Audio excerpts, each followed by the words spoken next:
Hello नमस्कार. सारिकाच lifestyle या YouTube चॅनलवर तुमच्या सगळ्यांचं मनपूर्वक स्वागत.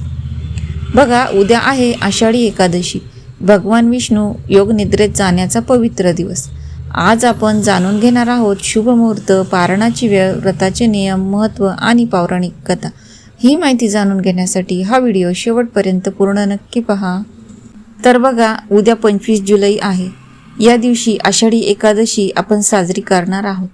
हिंदू धर्मातील अत्यंत महत्त्वाची एकादशी मानले जाते. या एकादशीला इतके महत्त्व का बरं आहे? चला तर मग आपण माहिती बघूया. आता विठ्ठल भक्तांची प्रतीक्षा अखेर संपणार आहे, कारण उद्या म्हणजे 25 जुलै 2026 रोजी आषाढी एकादशीचा सण साजरा होणार आहे. ज्या भक्तांना विठुरायाच्या दर्शनाची आस लागली होती ती अखेर आता संपणार आहे. वैदिक पंचांगानुसार आषाढ शुक्ल एकादशीला येणारी आषाढी एकादशी, जिला देवशयनी एकादशी असेही म्हणतात, ही एकादशी हिंदू धर्मातील अत्यंत महत्त्वाची एकादशी मानली जाते. महाराष्ट्र या दिवसाला विशेष स्थान असून लाखो वारकरी पायी चालत पंढरपूर ते भगवान विठ्ठल रुक्मिणीच्या दर्शनासाठी जातात. भगवान विठ्ठल आणि आषाढी एकादशी यांचे नाते अतूट मानले जाते. पण या एकादशीला इतके महत्त्व का आहे?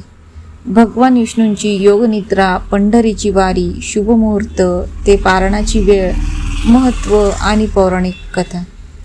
तर बघा, आषाढी एकादशी म्हणजे महाराष्ट्रातील वारकरी संप्रदायासाठी हा वर्षातील सर्वात मोठा उत्सव आहे. या दिवशी लाखो वारकरी ज्ञानोबा तुकारामचा जयघोष करत पंढरपूरमध्ये भगवान विठ्ठलाच्या दर्शनासाठी एकत्र येतात. हा केवळ एक धार्मिक सण नसून भक्ती, समता, सेवा आणि वारकरी परंपरेचे प्रतीक आहे. भगवान विठ्ठलाच्या चरणी श्रद्धा अर्पण करून नामस्मरण, उपवास आणि सत्कर्म केल्याने आध्यात्मिक उन्नती साधता येते, अशी हिंदू धर्मातील प्राचीन श्रद्धा आहे. याच दिवशी भगवान विष्णू योगनिद्रेत का जातात?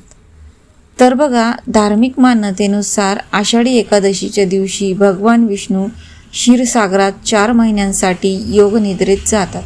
या दिवसापासून संपूर्ण चातुर्मास सुरुवात होते.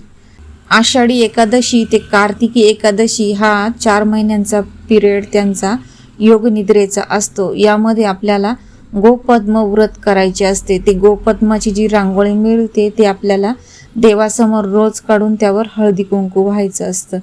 आता बघा, पंढरपूरची वारी. आषाढी एकादशी हा दिवस भगवान विठ्ठलाच्या भक्तीसाठी सर्वात पवित्र दिवस मानला जातो. या दिवशी हरिपाठ, भजन, कीर्तन, अभंग गायन यांना विशेष महत्त्व आहे. महाराष्ट्राची सांस्कृतिक आणि आध्यात्मिक परंपरा असलेल्या आषाढी वारीचे या दिवशी समापन होते. संत ज्ञानेश्वर महाराज आणि संत तुकाराम महाराज यांच्या पालख्या पंढरपुरात दाखल होतात.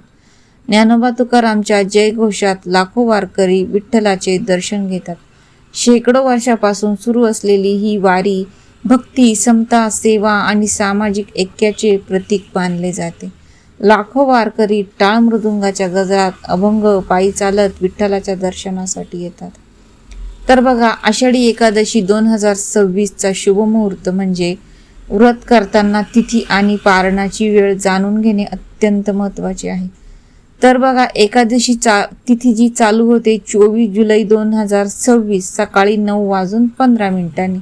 एकादशीची तिथी समाप्ती होते 25 जुलै 2026 सकाळी 11:35.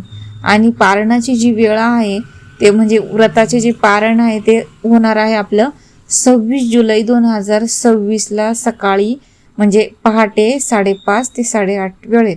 यामध्ये करणे जास्त शुभ मानले जाते. आता आपण बघूया पौराणिक कथा. तर बघा, पौराणिक कथेनुसार पुंडलिक हा आपल्या आईवडिलांची अत्यंत भक्तिभावाने सेवा करत होता. त्यांच्या मातृपितृ सेवेने प्रसन्न होऊन भगवान विष्णू त्यांना दर्शन देण्यासाठी आले.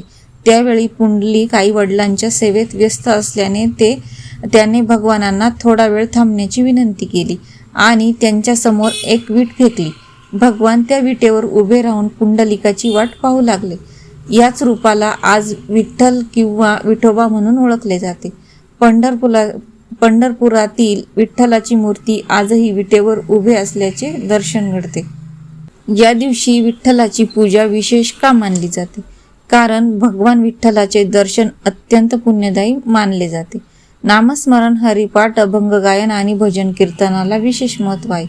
उपवास, दान आणि सात्विक आचरण केल्याने आध्यात्मिक लाभ होतो अशी श्रद्धा आहे. वारकरी संप्रदायात हा दिवस भक्ती, समर्पण आणि सेवा भावाचा सर्वोच्च उत्सव मानला जातो. आता या दिवशी काय करावे? तर बघा, पहाटे स्नान करून भगवान विठ्ठल रुक्मिणीची पूजा करावी. शक्य असल्यास एकादशीचा उपवास करावा, फलाहार करावा. ओम नमो भागवते वासुदेवाय किंवा श्री विठ्ठलाय नमः मंत्राचा जप करावा. हरिपाठ, विष्णू सहस्रनाम, भगवद्गीता किंवा अभंगाचे पठण करावे. गरजू व्यक्तींना अन्नदान, वस्त्रदान किंवा इतर दानधर्म करावा. दिवसभर सात्विक आचरण ठेवावे. ईश्वर भक्तीत वेळ घालवावा. आता बघूया आषाढी एकादशीचे आध्यात्मिक महत्त्व. आषाढी एकादशीचे आध्यात्मिक महत्त्व पाहता या दिवशी केलेली उपासना, जप, तप, दान, नामस्मरण यांचे विशेष पुण्य प्राप्त होते अशी धार्मिक श्रद्धा आहे. मनातील नकारात्मक विचार दूर होऊन मानसिक शांतता, संयम आणि भक्तिभाव वाढतो. या दिवसापासून सुरू होणारा चातुर्मास हा साधन, व्रत, स्वाध्याय आणि सात्विक जीवन जगण्यासाठी सर्वोत्तम काळ मानला जातो. आजची माहिती तुम्हाला कशी वाटली हे कमेंट करून मला जरूर कळवा. व्हिडिओला जास्तीत जास्त लाईक आणि शेअर करा. यामुळे हा व्हिडिओ इतरांपर्यंत पोहोचण्यास मदत होते. तुमच्या कमेंटमुळे मला पुढे जाण्याची प्रेरणा मिळते. मी सारिका या नोटवर तुमच्या सगळ्यांची रजा घेते. भेटूया पुन्हा अशाच आध्यात्मिक धार्मिक व्हिडिओमध्ये. तोपर्यंत सगळ्यांना रामकृष्ण हरी.